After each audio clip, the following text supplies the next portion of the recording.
కిన్నర అనే పదానికి అర్థం ఏంటంటే, సృష్టిలో స్త్రీ పురుష 2 జాతులు ఉన్నాయి.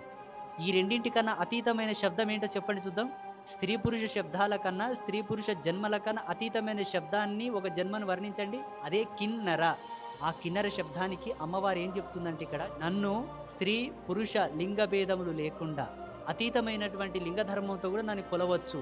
ఈ భాషలో చెప్పాలంటే కొజ్జోళ్ళు అంటారు. ఇప్పుడు కొజ్జ అనే పదానికి నిర్వచనం అనేది చాలా డిఫరెంట్గా వస్తుంది. ఎందుకు వాడతారో తెలియదు ఆ పదాన్ని, కానీ వాస్తవానికి అది గౌరవ సూచకమైనటువంటి సంబోధన కాదు. ఇంకా చాలామంది హిజ్డా అంటారు. అది ఏం పదమో అర్థం కాదు, కానీ పలుకుతారు. ఎందుకు పలుకుతారో తెలియదు. ఆ పదమునకు కూడా విశేషమైన భావార్థంతో కూడుకున్న గౌరవ పదం లేదు. అవన్నీ నానుడికి వచ్చాయా, ఎలా వచ్చాయో తెలియదు, పలుకుతుంటారు. పలకండి బాగుంది, నానుడిలో ఉన్నాయి కాబట్టి ఇంక అవే పలుకుతారు. ఇవి పలకమంటే ఎవరు పలకరు. శాస్త్రీయమైనటువంటి, సముచితమైనటువంటి, సమోన్నతమైనటువంటి గౌరవ శబ్దంగా చెప్పాల్సి వస్తే కిన్నర.